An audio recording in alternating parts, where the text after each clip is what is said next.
Kama mimi ninasema ni Mtanzania na nina katiba yangu na siwezi kuifuata katiba yangu kwa taratibu ambazo mimi mwenyewe nimeikubali, basi bado mimi ni mtumwa wa fikra. Kwa hiyo ninawaombeni sana ndugu zangu ya kwamba twendeni tukapige kura.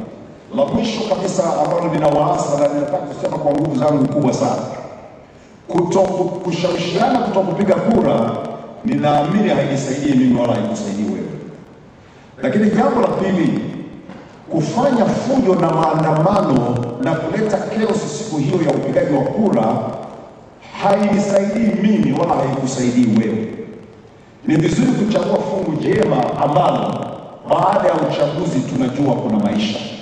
Kuna faida gani? Jumapili niliwaambia watu kanisani kwangu, mimi sitaki kuongoza watu waliovunjika miguu, waliopigwa risasi, waliofanya bada. Unajua askari hawawezi kumfanyia mtu fujo mpaka kama amefanya fujo kwanza.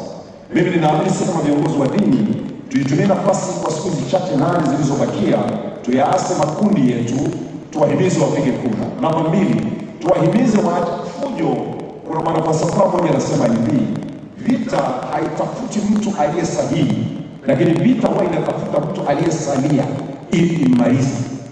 Kwa hiyo tukiingia kwa sababu ya mihemko ya kushawishiana katika makundi yetu, viongozi wangu wenzangu wa dini, tunaiharibu hii nchi, tutaharibu tume ya nchi hii, na mwisho wa siku, baada ya siku za uchaguzi, tutaregret ya kwamba hatukufanya maamuzi sahihi na hatukuwaongoza watu wetu kusimama katika njia iliyo sahihi. Mungu atubariki sana tunapofanya maamuzi haya, na Mungu atuongoze kila mtu atakayekwenda kuwashauri watu wake kutenda au kusimama katika njia ya haki. Bwana bariki sana.